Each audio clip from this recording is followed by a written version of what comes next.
कक्षा 9 के विद्यार्थी ध्यान देंगे।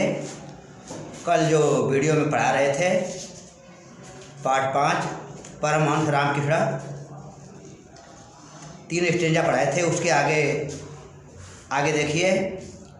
रामकृष्णस्य विषये एवं विधा बहवः कथानका प्रसिद्धा सन्ति। रामकृष्ण के विषय में इस प्रकार के बहुत से कथानक प्रसिद्ध हैं। आजीवनं सः आत्मचिन्तनेन निरतः आसीत्। आजीवनं जीवन भर सः वह आत्मचिंतन में निरतः आसीत् लगे रहे, अर्थात जीवन भर वह आत्मचिंतन में निरंतर लगे रहे।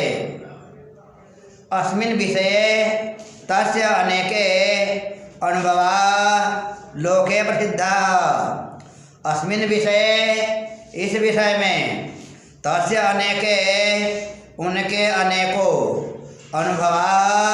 अनुभव लोके प्रसिद्धा संसार में प्रसिद्ध हैं, अर्थात इस विषय में उनके अनेकों अनुभव संसार में प्रसिद्ध हैं। आगे देखिए। तस्य एव वचनेषु तस्य अध्यात्मानुभवाः वर्णिताः।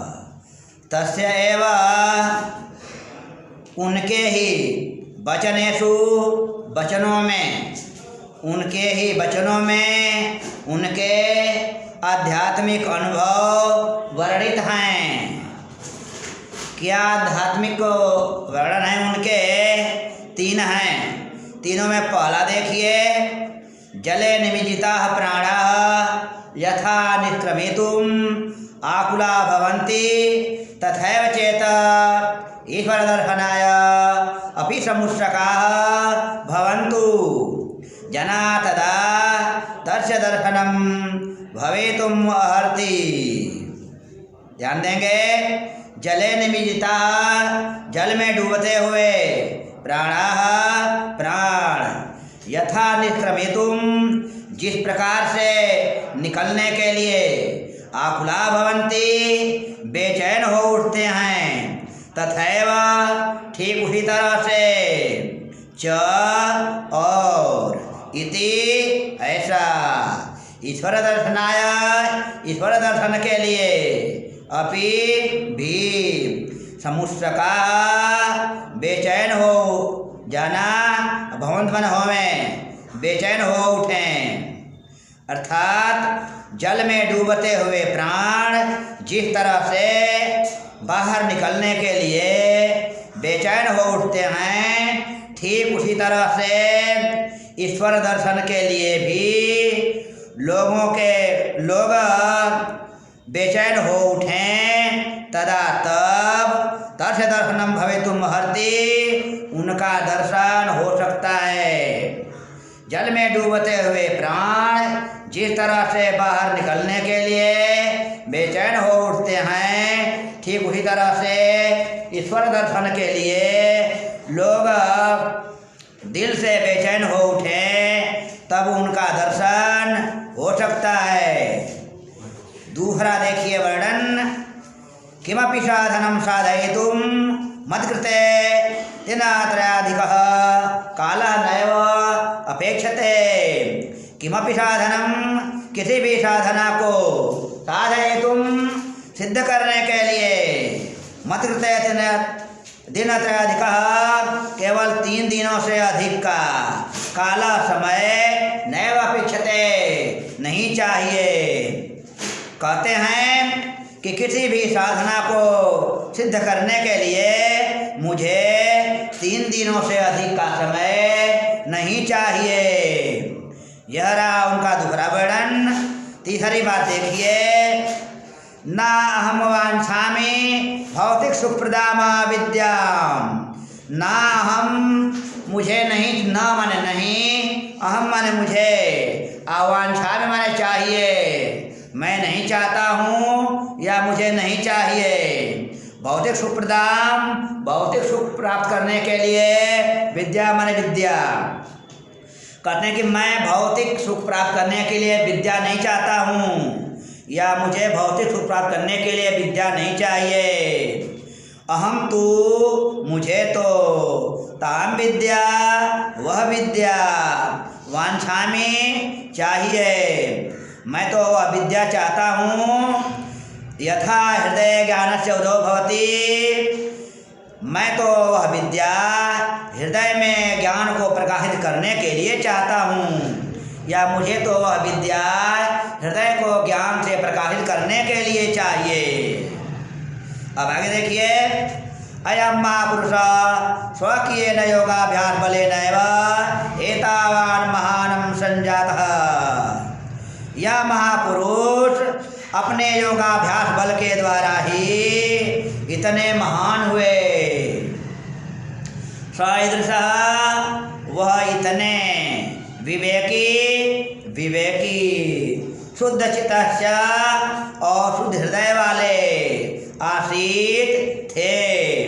वह इतने विवेकी और शुद्ध हृदय वाले थे कि तस्य कृते मानकृता विभेदः निर्मूला जायन्।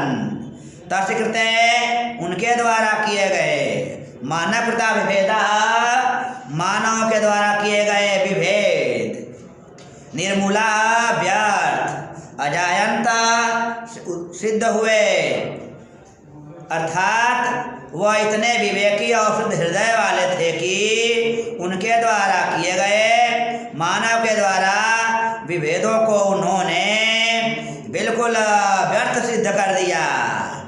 स्वकीयेन आचरणेन एव तेन सर्वसाधितुं, स्वकीयेन, अपने द्वारा किए गए, आचरणेन, आचरण के द्वारा, एव ही, तेन सर्वसाधितम्, उनने सब कुछ सिद्ध कर दिया। अर्थात अपने द्वारा किए गए आचरण के द्वारा ही उन्होंने सब कुछ सिद्ध कर दिया। अब लास्ट संज्ञा देखिए, अंतिम अवतरण। विश्वविहृता स्वामी विवेकानंदः अस्य महाभागस्य शिष्यः आसीत्। विश्व प्रसिद्ध, विश्व प्रसिद्ध स्वामी विवेकानंद जी अस्यैव, इसी महाभागस्य, महाभाग के शिष्य आसीत्, शिष्य थे। तो विश्व प्रसिद्ध स्वामी विवेकानंद जी इन्हीं महाभाग के शिष्य थे। तेन न केवलम भारतवर्षे, उन्होंने न केवल भारतवर्ष में ही, उन्होंने न केवल भारतवर्ष में ही अपितु बल्कि पाश्चात्य देशेष्वपि, पाश्चात्य देशों में भी उन्होंने न केवल भारतवर्ष में ही बल्कि पाश्चात्य देशों में भी व्यापकस्य मानव धर्मस्य डिंडिम घोषणा कृता, मानव धर्म का विस्तृत प्रचार और प्रसार किया। तेन अन्यस्य शिष्यः, उनके और अन्य शिष्यों के द्वारा जनानां कल्याणार्थम, लोगों के कल्याण के लिए स्थाने स्थाने, स्थान स्थान पर रामकृष्ण सेवाश्रम स्थापित, रामकृष्ण सेवाश्रम स्थापित किए गए। तो उनके अन्य शिष्यों के द्वारा लोगों के कल्याण के लिए स्थान स्थान पर रामकृष्ण के द्वारा सेवाश्रम, रामकृष्ण सेवाश्रम स्थापित किए गए। ईश्वरानुभवः दुखितानां जनानां सेवया पुष्यति। ईश्वर का अनुभव दुखी लोगों की सेवा में से ही पुष्ट होता है। ईश्वर का अनुभव दुखी लोगों की सेवा में ही पुष्ट होता है। इति रामकृष्ण से महान संदेश, यह रामकृष्ण का महान संदेश है, यह रामकृष्ण का महान संदेश है। इसी के साथ आज की वीडियो समाप्त, शेष अगले दिन। धन्यवाद।